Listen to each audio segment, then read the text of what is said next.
Selamat pagi Bapak Ibu yang dikasihi Kristus. Kita kembali dalam renungan pagi ini yang memberikan kekuatan semangat kepada kita dalam menjalani hari ini. Kita berdoa. Kami bersyukur Tuhan untuk kesempatan yang baik yang Tuhan berikan kepada kami. Tuhan membangunkan kami dari tempat tidur kami dan mengingatkan kami untuk bersekutu dengan Engkau di dalam mendengarkan firman-Mu. Biarlah Engkau menguasai hati pikiran kami, sehingga kami Tuhan benar-benar memahami, mengerti akan firman-Mu, dan kami juga dapat melakukannya dalam hidup kami. Di dalam nama Yesus kami berdoa. Amin.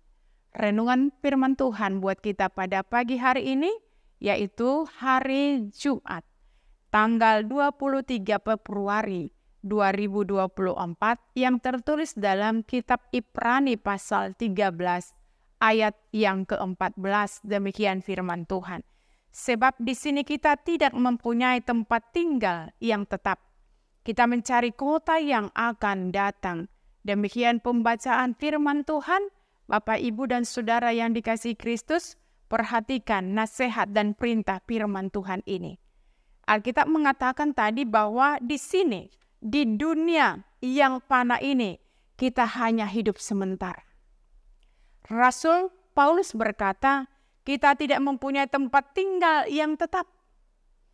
Kita tidak dapat tinggal di dunia yang fana untuk selamanya. Rasul Paulus mengatakan, kita mencari kota yang akan datang. Berarti kita umat Kristen dipanggil untuk pergi kepadanya di luar perkemahan dan kehinaannya. Pergi kepadanya bersedia mengambil bagian dalam penderitaan Yesus Kristus dengan membawa korban syukur, terutama penyerahan diri untuk setia kepadanya walaupun menanggung kehinaan atau penganiayaan. Sebagai umat percaya kita mempunyai tujuan. Dikatakan tadi mencari kota yang akan datang. Kita harus mencari kota masa depan, yaitu kota Yerusalem baru yang sudah disediakannya bagi kita dan semua orang yang percaya kepadanya. Dikatakan berbahagialah kita yang mencari kota yang akan datang dengan berbuat baik, lebih baik dan terbaik bagi kepada Tuhan. Di sini kita lihat kepada sesama karena Dia sudah menyediakan kota Yerusalem baru bagi kita dan semua orang yang percaya kepadanya. Apa gunanya seorang memiliki seluruh dunia jika ia kehilangan nyawanya? Syarat kesucian dan kekudusan yang kita perlukan untuk masuk ruang Maha Kudus, untuk masuk ke kota yang kekal, telah dipersembahkan Yesus dengan menumpahkan darahnya yang kudus. Ketika kita menjadikan Yesus sebagai Tuhan atas hidup kita, berarti kita sepakat menerima warisan kita sebagai anak Allah dan rumah kita selamanya di surga. Warisan itu tidak akan pernah bisa diambil dari kita. Itulah anugerah dari Allah yang luar biasa untuk kita. Itu tak hanya akan mengubah di mana kita akan menghabiskan kekekalan, tetapi bagaimana kita menjadi hidup sekarang. Jika kita memiliki suatu hubungan dengan Allah melalui Yesus, kita tidak perlu takut akan kematian. Itulah pintu menuju kekekalan. Kematian akan menjadi jam terakhir dari waktu kita di bumi, tetapi bukan akhir dari diri kita. Bukannya merupakan akhir dari kehidupan kita.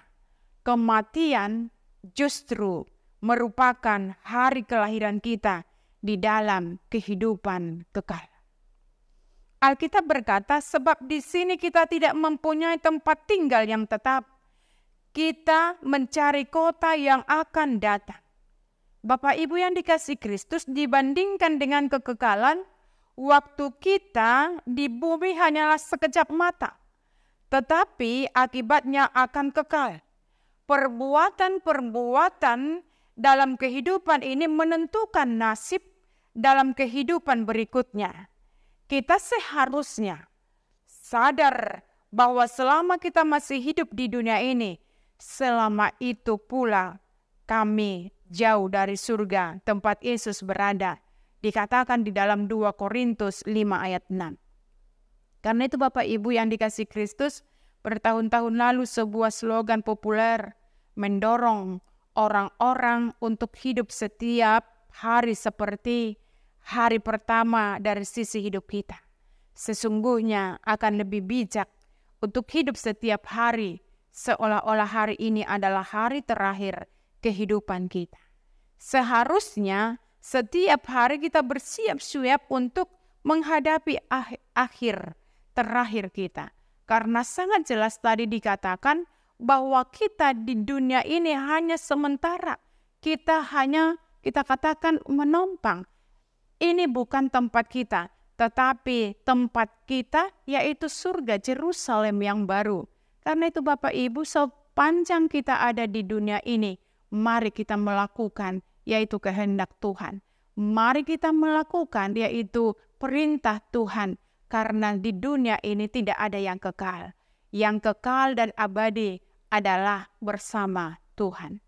Diingatkan kita supaya kita ketika kita diberikan waktu kesempatan di tengah-tengah dunia ini, marilah kita pakai dengan baik, dengan bijaksana untuk tetap menjalin hubungan yang baik bersama dengan Tuhan. Tuhan yang menguatkan kita untuk melakukan kehendak Tuhan. Karena itu Bapak Ibu yang dikasihi Kristus Yesus, mari ingat bahwa kita hanya sebentar di dunia ini. Karena sebentar kita di dunia ini, tidak ada artinya kita hidup sombong, hidup angkuh, tetapi marilah kita melakukan kebaikan kepada setiap orang, supaya ketika kita berangkat dari dunia ini, maka kita akan memasuki kehidupan yang kekal. Amin, kita berdoa. Kami bersyukur Tuhan akan firman-Mu, di mana Tuhan juga mengingatkan posisi kami di dunia ini, bahwa dunia ini bukan tempat kami, tetapi ada kota yang Tuhan sudah sediakan, rumah yang kekal, yang Tuhan sediakan, itulah yang harus kami masuki. Tetapi sebelum kami ke sana Bapa, Engkau mempersiapkan kami di bumi ini, supaya kami Tuhan mentaati akan ajaran-Mu, perintah-Mu, dan ajari kami selalu Tuhan, supaya kami tidak hidup di dalam kehidupan sementara ini, tetapi biarlah kami Tuhan mempersiapkan diri kami untuk kehidupan yang kekal. Ampuni kami Tuhan dari segala dosa kami, supaya kami semakin hari semakin layak menjadi anak-anak Tuhan. Di dalam nama Yesus kami berdoa, terimalah berkat Tuhan. Anugerah Tuhan kita Yesus Kristus dan pengasihan daripada Allah Bapa dan persekutuan Roh Kudus menyertai kamu sekalian. Amin. Selamat pagi, tetap semangat di dalam beraktivitas. Tuhan Yesus memberkati.